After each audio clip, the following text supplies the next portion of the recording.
Hoo hoot, buttface, look up here. Hey, you talking to me?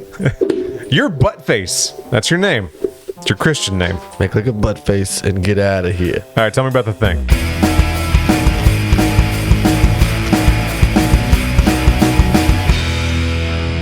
All right, I got a slingshot, baby. Yeah. Hey. The buttons on this genuine hardware are a little bit delayed, which is why I was having problems earlier. Oh, messing up your rhythm. It's just a little more responsive on the original hardware that I had when I was a kid, unlike this original hardware that is not quite as responsive, though. It does come stock inverted. Ugh. I don't think there's a way to turn off the inversion of this. We're gonna start that again? No, I don't think there is. I remember being terrible, just terrible at this game. I played it anyway, but I was terrible. Do you think it was because of the inversion thing? At least partially. I'm not gonna say that it's only. I'm pretty bad at games. If you're listening, by the way, we're playing Legend of Zelda: Ocarina of Time on Nintendo 64. Continuing on our quest to waste time in the Ocarina. It's going pretty good, actually. I killed these Skulltulas. Do you say Skulltula or Skulltula? I don't say anything. I say Skull Spider or something. I don't say anything. Like, what am I talking to him? Right? I'm gonna hang out. All right. Do you ever get someone texting you and they'll say like, "Hey, I'm in your city." Oh, yeah. And you want to say back to them, "Have fun. Enjoy that." I just memed. Saw that in a meme yesterday. I memed pretty hard. Oh, especially if you're back in your hometown and it's around a holiday or something like that, you get a lot of them then like, "Hey, we're back in such and such town. Are you here too? Like, want to get together?" Right. Around whatever holiday. Because we're all seeing family and we'll be in town. I'm still friendly with the people that I grew up with, but we don't hang out or anything. And I don't want to see you kind of way. We got our own things going on. Let's not hang out. Let's do that. Let's just not try to make this happen.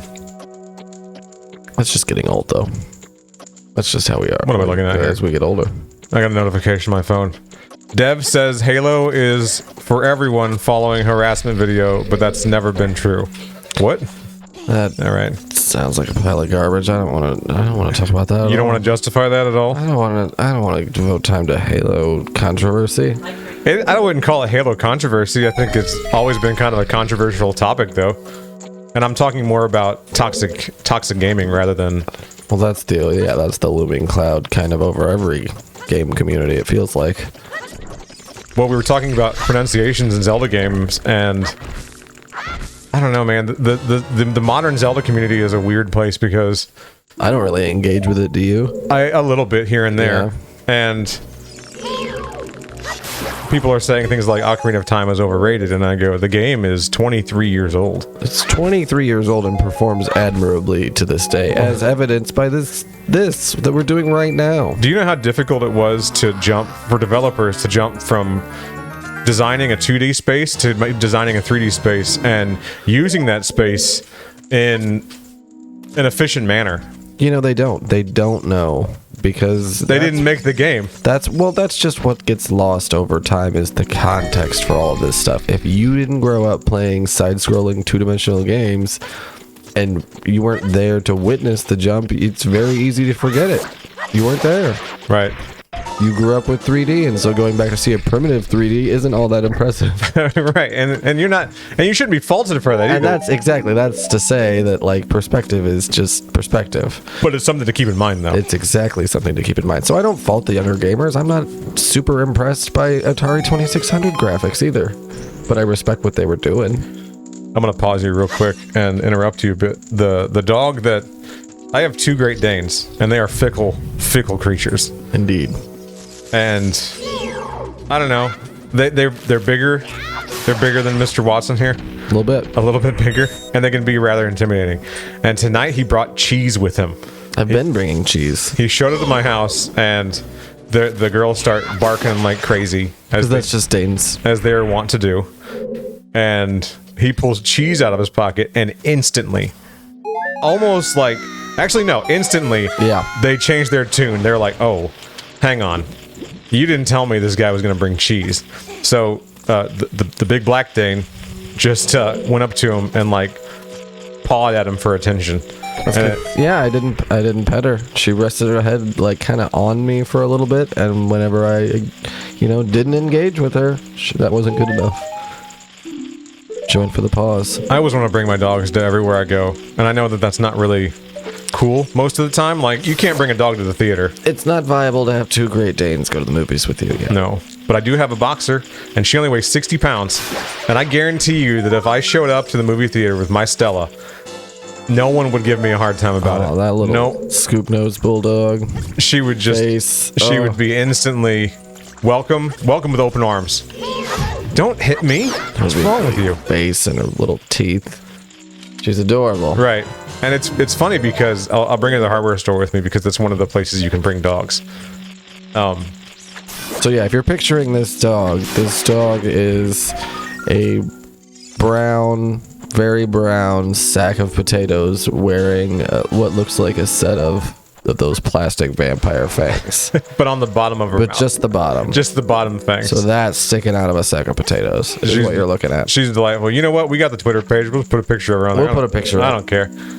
She's fantastic. Probably get more likes than anything we've ever put up. But I'm going to be going to the theater soon because I got to go see the new Spider-Man movie. Almost said the new Star Wars movie. I don't know where I was going You with get that used to being in the cycle of trilogies, and yeah, there's almost always a new Star Wars movie coming out. And this time these days it's TV shows. This time there was a Spider-Man trilogy.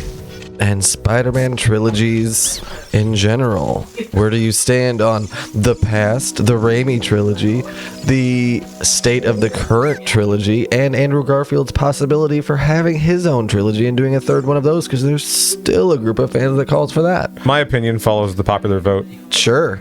Spider-Man 2 with Alfred Molina as Dr. Octopus. One of the best superhero movies ever made. At the pinnacle of Spider-Man, and probably the pinnacle of, like you said, superhero movies. Definitely of that era. Then Spider-Man 1, because it was amazing to see Spider-Man in a movie. I couldn't believe it that they actually made a Spider-Man movie. It's sort of a new hope of Spider-Man movies. Like, you just, even if it's not your favorite, it's always going to be kind of the most special. And going back to watch Spider-Man 3 with Topher Grace as Venom is physically painful. I just want to say that tracks too, because Empire is also the best of Star Wars. It seems to be that way. RoboCop 2? Yeah, RoboCop. RoboCop 2 is pretty great. How many people get shot in the dick in that one? I don't know, 3 or 4. Hellraiser 2? Hellraiser 2? You don't even have to watch the first movie. I say with Back to the Future 2. Right, it recaps. It recaps. The best movies are sequels comprised of about 30% of the original movie. It's the best of both worlds. You're going to get the gist of it. It's going to explain what's going on. That's my hot take for movies. It's a pretty good hot take. I think it's a well-liked hot take, too. Even if people don't want to really stop to think about it. But yeah, most... Two Towers. So you've seen the new Spider-Man movie. It's called Spider-Man No Way Home. And I'm assuming it's called that because it has to do with the multiverse. And I watched the Multiverse of Madness. I'm completely caught up on he actually Marvel stuff. He takes his school career seriously for the first time kind of in this one. It goes back to the lab. And so he's working late and basically misses most of the public transportation. And since he's not trying to be Spider-Man, he refuses to like swing his web home and, no way home. So he's trying not to be Spider-Man because of, I don't know, should we spoil the last one that came out? Oh, sure. Yeah. All right, yeah. So spoiler alert, if you've not seen Far From Home, I just watched it for the first time. You can rent it for $4 on Amazon Prime. Just do that. It's $4. It's pretty easy. All right. If you're a smoker, you probably spent more than that on cigarettes. So go rent Far From Home. Or you know what? Send me $4 and I will run it, and then I'll call you and tell you about it. And he'll buy you a pack of smokes too. Then you can bum one of mine.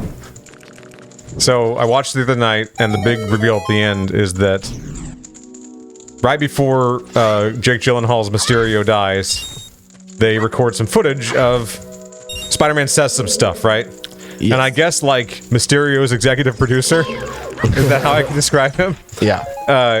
Says, I'm going to out Spider-Man. Yeah. Because I can. Now I know who he is. Well, and you've seen the trailer for the new movie. It spoils it in the trailer. It's not spoiling it to, yeah. And that's what he has to deal with. And I'm assuming that he deals with that in the movie, right? By not being Spider-Man, he just chooses to be Peter Parker? No, I was just making a No Way Home pun. Oh, I see. And it took a long way to get there. You did. You got me. You like that? It was pretty good. I like that. Good. You got to kill these egg sacs hanging from the ceiling before they hatch. Not because they're difficult to beat, but because it's an option. And I like that it's an option. Well, without telling you anything of substance, but I think still to kind of answer your question in a satisfactory way, what you've heard is and seen from the trailer is exactly true. It basically picks up moments after that movie ends. There was one thing spoiled for me in the movie, and the person that spoiled it for me asked me if they could spoil it, which I appreciate. Sure. And I said, what kind of spoiler is it? Because there are levels of spoiled. There's plot, cameos, there's different categories. This has to do with an unconfirmed cameo. Okay. And he confirmed the cameo, and that's all I'm going to say, because it might be a big deal for someone to have this spoiled, and I'm not going to do that. For me, it wasn't a spoiler, but it was cool I'm excited to see how they do it. He didn't explain how they go into it. He just told me how they spoil it and how it connects things. Yeah, I can neither confirm nor deny anything that happens in the movie. Right. And he says, this character's in it. But I enjoy this movie. And I said, all right, cool. I think they handled everything really well. And I think that it's, honestly, the last few superhero movies that have come out have not been worthy, I don't think, of some of the box office they've gotten. No. And I think this one actually kind of does deserve it. Because I think it does a really good job of the way it kind of does things for, new Spider-Man fans, older Spider-Man fans. Like, it kind of hits everything in a really nice way where, let's just say it's all aware of itself. It knows its place. And the individual that requested the spoiler, which I allowed, and I was like, nice, when I heard about it, because I'm like, I'm excited. Mm-hmm. I'm excited to see how that plays out. Mm-hmm.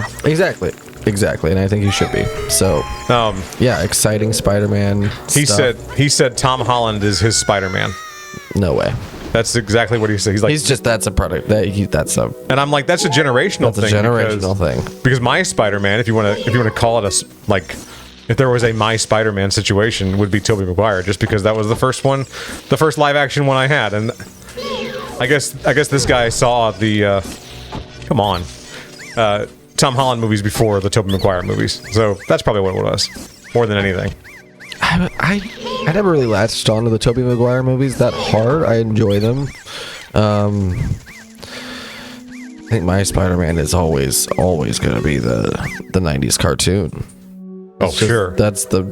For me, that's just the best Spider-Man. He's got a great voice. He does such a great job of acting as Peter Parker. And you better touch that dog. I'm going to pet this dog. You better touch that dog. I'm going to pet this dog.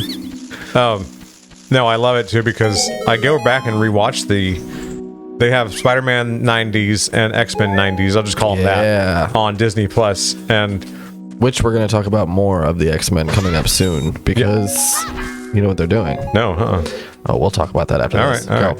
So, rewatching Spider-Man, the 90s cartoon, it just starts, man. It's so out of order, and I don't know why they did that. It's like a soap opera. It's crazy, because they just give you random episodic parts of... You're in it, and you got to figure out kind of where things are. And they're all labeled something crazy. Right. I always thought I was I thought I just missed half of the time when they aired it. Whenever I was a kid. Right, you were completely confused. You weren't sure what was going on. Week to week, I'd swear I was watching it in order, but it was always... You're like, wait a second, I thought he was fighting Lizard, not Hydro. And then next week, it's a completely different... It's part 2 of another story, and I'm like, well, this doesn't link up at all. And did they resolve that one last week? No, it's left on another cliffhanger. You're like, no, they didn't resolve anything. This couldn't be the to be continued they mentioned. And then you get sucked into that, and you never get... And years later, you would find out that they did that on purpose, so that way they could release their straight to VHS things. Mm-hmm. Oh, I missed my chance. I got to fight her little babies now. Which I have with the sweet black suit cover. Yeah, it's awesome. But you realize later on, you're like, okay, so it was a cash grab. It's all a cash grab. Everything's a cash grab, baby. That's why Sony still retains the rights to Spider-Man. You're like, I'd like some more cash, please. Thank you. And that's why I had to rent I think I beat the first boss just now. Yeah. Oh, there we go. Perfect. Take that, Queen Goma. So, hats off to you, 90s Spider-Man. Look forward to us talking about the 90s X-Men cartoon that they are going to do a sequel to, called, I believe, X-Men 97. You were blowing my mind. I didn't know about this. It's going to be so good. That makes me happy. Disney Plus, baby. Yeah, right? Disney owning everything is not always a bad thing. It's just usually a bad thing. It's a bad thing for people like us. It's a great. But then every now and then, we're not always bad, except when we're bad. Disney does bad things, reminding us they own everything, and then they're like, "You want some X-Men from the '90s?" And you're like, "I mean, yeah." Yes, Daddy, like, put it into my content hole. Take it. Oh, that's sweet. He showed me a picture of Wolverine, like fondly. It's that meme. You've seen it. Yeah, you know the meme. He's in bed caressing his picture of Cyclops. And it was a picture of Cyclops. I know that you might remember it wrongly that it was a picture of Jean Grey. It's a real Berenstein situation. Now I have yet more to tell you. Wouldst thou listen? No, we're talking about X-Men, all right? We're talking X-Men. So while the Great Decutri explains the origin of Hyrule, we're going to talk about X-Men. I think that's a good idea. And I like where we talked about in the last episode about the Spider-Man 90s cartoon and how it just kind of throws you into it and you're like, all right, what's happening? There was another series that was equally guilty. Yeah, but I like the way it did it better, though. Like, I liked the way X-Men 90s threw you into it. You could do anything after that theme song. I don't care. Right? I'm amped. I'm in. It starts out with what I would say is one of the weaker X-Men, Jubilee. Yeah, but it gives you... But she serves a very important purpose. Yeah. She does a really good job of introducing us to the X-Men that by this point in the universe, so to speak, the X-Men are well established. They have costumes. They have been on missions together. They have their airplane and everything. Beast has fully become Blue Beast now. Well, once upon a time, children, not everything was an origin story. No. If anything, this was just a picking up where the comic kind of left off. Yeah. And I like that. That's cool. And then, didn't it basically just do a combination of kind of running alongside it and retelling some classic stories? Yes, and that was Jubilee's purpose in the beginning, was kind of like, all right, here's the introduction to Jubilee. She bridged it. Yeah, she was the transition to animated X-Men cartoon. Not super cheesy either. By today's standards, it's kind of cheesy, but back then it was like pretty intense. I mean, they were trying to do something. Spoiler alert: in the first 3 episodes, there's a main character death. Hell yeah! And it's Morph, who I never really understood why Wolverine has such an attachment to Morph. I think Wolverine has this attachment to the X-Men in general. I never understood why Morph always looked so sick and sweaty. He's just nasty. He's just greasy looking. Let me hear your best Morph laugh. No, it creeps me out. Oh, I can't do it. It's weird, man. Yeah, it's that evil, like, shudder laugh. He's got kind of a Gilbert Godfrey thing going on. A bit of a kind of looks like Gilbert Godfrey too. Yeah, like did they model Morph after Gilbert Godfrey? To answer yes, press 1. to answer maybe, click fast forward. Wait, no, don't do that. We want to take a minute to Google it and put them side by side and you'll see it. There are so many X-Men characters, man, because I love that the whole idea of mutants is that there are thousands and millions of mutants in the world, right? And there are different levels of the mutants, and some of them are more threatening than others. And how they're not all cool, man. They're not all Storm. Some mutants, there was just a guy that looked kind of like a chicken. And what a bummer. That was his mutant power. He didn't have any mutant powers. I think he might have had a mutant power. You know what I'm saying? Are you looking him up right now? No, I'm not looking him up. I'm looking up one that you reminded me of. Are you looking up Stretchy Skin guy? No, I'm looking up Forget Me Not. Let's hear. Tell me about Forget Me Not. So Forget Me Not, it's the dumbest thing ever. He's the mutant that no one ever remembers. Oh, that's his literal power. Is so despite helping the X-Men and X-Force for years, you do not know, like, he's not in any of the stories. He's in no one's memories. I think what his deal is essentially once he leaves your eyesight, you forget him. Oh, wow. So he only exists for the time that you can see him, for all intents and purposes. Yeah, some of the powers, they're just kind of sad. And I think that's what it's kind of tragic if you're a mutant. Sometimes it's awesome. Sometimes you're Storm. Storm's just got the best powers on the planet. They don't make her look weird, right? She doesn't have blue skin or nothing like that. Right. She doesn't have a forked tail. No, she just gets the white eye thing when she's actively, like, using her powers. Other than that, she's just a normal looking woman. She's just this fantastic person who is super kind and can control the weather. Okay, you can hide that pretty well, right? You're not going to get persecuted. But her big thing was you shouldn't have to hide it, regardless of what your mutation was. And that's kind of why I liked the show, because it kind of turned me into the person I am today, and the way that I kind of view others. And that was the goal of the whole mutant thing, was that it was just an allegory for... I mean, you could put it on whatever you want. Diversity, you know? Exactly. Yeah, any group against any other group. Right. It works. And it worked for me anyway. And I think it worked for a lot of us of that generation that came up watching those same kind of Gargoyles lessons and Spider-Man and X-Men and Batman. They all had pretty strong moral codes, and it wasn't just the parents groups of the time making sure that all the guns were laser guns instead of bullets. Which they were. They were laser guns. You know what worked was a lot of producers willing to tell more adult, well-rounded stories and trusting that kids could understand. So when they went ahead and gave Mr. Freeze a sympathetic backstory, for instance, in the animated series, that wasn't viewed as a bad thing. Kids weren't going to get confused. They know he's still the villain, quote unquote. But to make it a more three-dimensional story, it's okay to empathize with people that do wrong things. Exactly. It's not a bad thing to think, to put yourself in someone else's shoes. Yeah, and sometimes say, what would I do? Hopefully you do the right thing. Unfortunately, this character didn't. And maybe you can learn from that a little bit.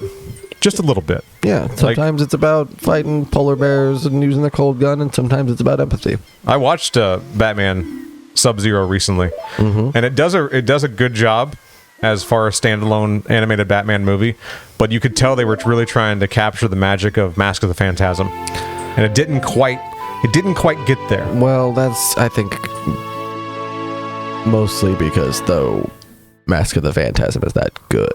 It's incredible. It's so good. What did you think when they brought Mr. Freeze back in the animated series and he was working for that crazy Walt Disney stand-in? Oh. Remember that guy who wanted to cryogenically freeze himself and create that, city? I remember the whole thing was just a joke about Walt Disney. Yeah, the whole thing was... The whole thing was just a jab at Walt Disney. Well, it was just a good excuse to bring back Mr. Freeze without kind of the wife story stuff getting in the way. He was just there to... Mr. Freeze has other motivations. It's still the wife, but they could focus on the other guy's plan. I got you. It didn't have to be as much about Mr. Freeze, but Mr. Freeze was a placeholder for their jab at Walt Disney. You still get all the good cold gun stuff. We made it to Hyrule Field, everyone. That one, and I just watched the all these references you don't put together as a child. I was watching one episode where Batman gets stolen from. So not Batman himself, but someone kidnaps Batman? No, they rob. Okay. I was like, you can't kidnap Batman. They rob Bruce Wayne's research and development. Hoot, Buttface, look up here. Hey, you talking to me? You're Buttface. That's your name. It's your Christian name. Make like a Buttface and get out of here. All right, tell me about the thing. So, Bruce Wayne... Whoa, that was fast. ...has a research and development room at Wayne Enterprises. Where he keeps Lucius Fox. Lucius Fox. He's not allowed to leave. Get back in your hole, Lucius. So this, and I'm not lying, sentient briefcase. Okay. No, it's a robot briefcase. A robot. No, I like sentient briefcase better. It has you don't see what's controlling what's going on with that briefcase over there. You just kind of assume it's a drone, or it's a learning computer, or it has a limited function, because what it essentially does is it breaks into the vault, takes these expensive chips that they've been developing, and then goes up to the roof and launches a rocket. Did the briefcase have chips away? Was the briefcase a Terminator? It just looked like a briefcase. So a lady comes in, drops the briefcase, leaves, and then later the briefcase gets up and does its thing. Gotcha.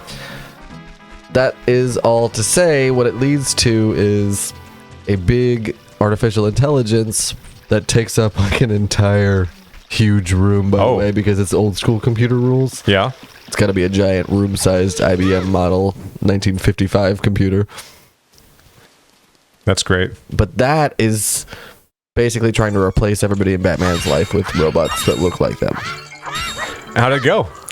It goes exactly like a Blade Runner parody. Oh, Down to the guy who created the artificial intelligence looks exactly like the designer from Blade Runner. the guy in the thing that like the freezer or whatever. No, the guy with all the little toys. Oh, okay, I got you. Yeah. Has this? It might be the same voice actor even. It's been a hot minute since, Like, since I've seen Blade Runner. He's modeled after him. He has the same mannerisms, and he's like the original designer of the AI. Oh, He doesn't know what the AI's been up to though, because it wants to basically take all the competition and, replicate everything. It's a two-parter. It's very okay. good. Dude, the two-parters were great. Hard as Steel is the episode. I watched recently because it's all of it's on HBO Max. You can find the resolution to that episode, by the way, in 1993 Oh, and by the way, there's no. or HBO Max. You know how we're explaining in the Spider-Man series and the X-Men series about how it just kind of starts? Batman was the same way.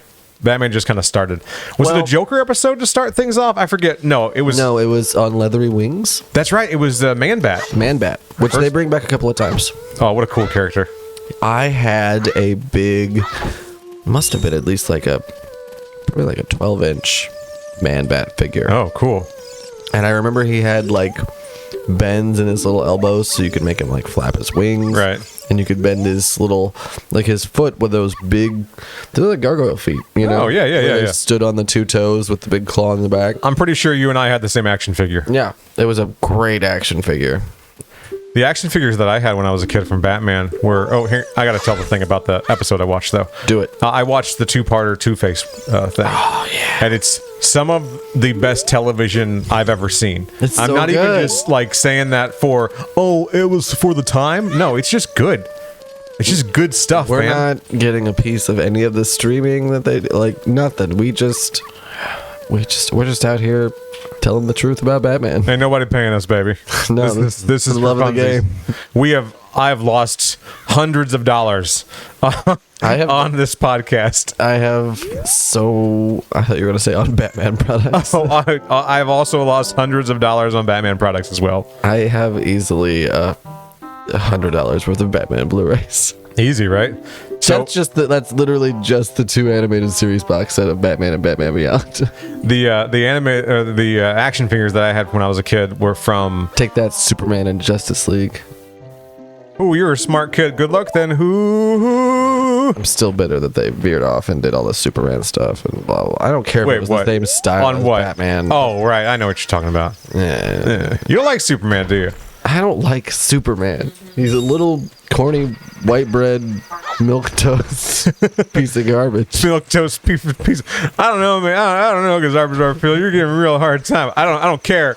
This is a family friendly. I can't do the actual what I wanted to say It's there. not that family friendly. We can put the explicit filter on. I suppose we could. Put the warning. Slap that warning label. I'm on. not. So this is weird, but we're gonna get to action figures. We'll come back to why I can't curse on the podcast in a little bit. Just say it's your background on radio. It's fine. That's what it is. That's fine. That's all it is. You just feel more comfortable and at ease in a certain persona. It's good. When a mic's hot, I feel like I can't curse. It's weird. Well, it's best just to not get into the habit of replacing all of your words with cursing anyway. Right.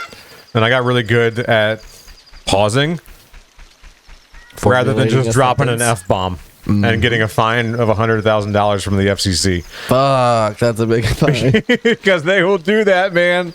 They will shut you down in a heartbeat. Sure. That's Howard Stern. The action figures I had when I was a kid were from the movie Batmans.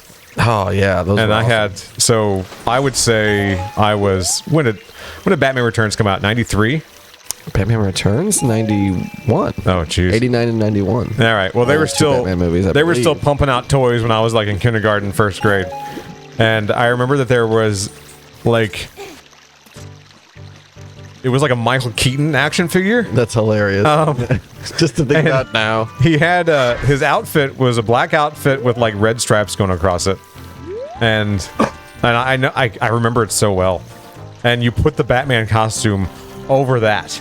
So the action figure that you got was an action figure of Michael Keaton with a separate... Was a Michael Keaton dress-up doll. That's what you had. Basically, yeah. That's what I had. Now I want to know if there's a Michael Keaton Vulture action figure now, Well, I don't know. modeled off of present-day Keaton, and could you then put it side by side with the old Keaton action figure. Michael Keaton was in the trailer for the new Spider-Man movie, wasn't he? I remember seeing him in the trailer. I don't. Otherwise, I wouldn't have brought it up because I haven't seen the movie. I don't think so. Oh, really? Yeah. Right. No. Spoiler alert. You don't know? You shrugged your shoulder. He's shrugging his shoulders at me, folks. He doesn't know. You can't talk about it. This butt face don't know. Look at her hands. No, she just got mitts. Penguin had that in Batman Returns. He just had flippers, right? I like her Kyle Broflovsky style hat hair. It's just kind of like on there. It looks like his hat with the front. Yeah, they did what they could. I got a weird egg. Oh, you got one weird egg, baby. I gotta wait till morning too for it to hatch. Oh, jeez. So we're gonna run around and talk about Batman in the meantime. Oh, absolutely. Because I am always down for that. My first introduction to the Penguin was Batman Returns. And so, in the animated series, I think they made him kind of penguin-like, right? They gave him penguin features. Absolutely. He had the flipper hands and everything. Mm-hmm. And then in more recent iterations of the Penguin, he's just a guy that he's just a little fat guy. Remotely looks like a penguin. He's just a little fat guy. They call him Penguin because he's a little fat guy. They modeled him off an egg, whereas they used to model him off the penguin itself. Right, the actual penguin. And they had the little flippers thing, and I gotta tell you, Danny DeVito, you knocked it out of the park. Oh, Danny DeVito killed it. Killed it. And then he bit that guy on the nose. I have a good little Batman action figure anecdote we can end on. All right, let's hear it. So whenever I was a child, you're familiar with the concept of like the treat or prize bucket that they have at some like dentists and doctors' offices and things like that. You did good. Here's a sucker. Yeah, they do that kind of thing, or it'll be like a little prize, like a little puzzle or something like that. You got a root canal.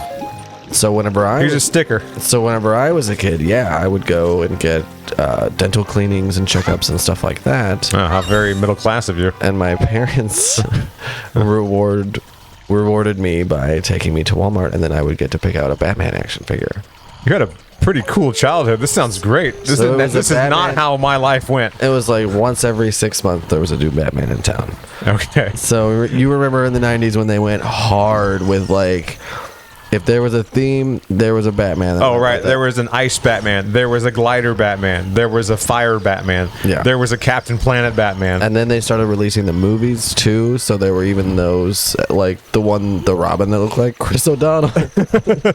They had little tiny... I had that. I had the light-up motorcycle, the Robin cycle. Oh, wow. That you could switch on, and it was translucent red plastic, so it would, like, flash and light up. Yeah. And then you had the little Chris O'Donnell that you put on top of it. And he had little tiny bat nipples. And he had little nipples. Little nipples. Did they put the nipples on the action figure? So those are some of my fond Bat toy memories. Okay. And I remember that Kevin Smith anecdote where he talks about Batman merchandising, and he says that the guy measured kids' households in how many Batman they had. Wow. So he says the average kid has 2.5 Batmans. I probably did have like his whole job was to try to raise those numbers. So I think I was that kid. Like I raised the average probably on the whole block. Does the Michael Keaton figure count as 0.5 Batman? Well, now that I'm thinking about it, why did I always choose Batman? Like there were lots of other action figures. I probably could have built up like the whole Jurassic Park playset or something. No, just 30 Batman. I mean, Batman's awesome. That's why. Batman's the man. I had one that had this whole like. It was gray plastic meant to look like metal, and you just put it down over Batman, and then you could press a button and wings would flip out. That's dope. And it looked sharp, like sharp metal on each side. Like now it probably would come out too fast and be too pointy, and they wouldn't even let him do it. But right. If I find a picture of that on eBay or something, I'll put it up. You know what we're going to do next time? We're going to look up all of the Batman action figures. We're just going to drool over a legion of Batman. All right, this guy's awake now. So we'll see you next time.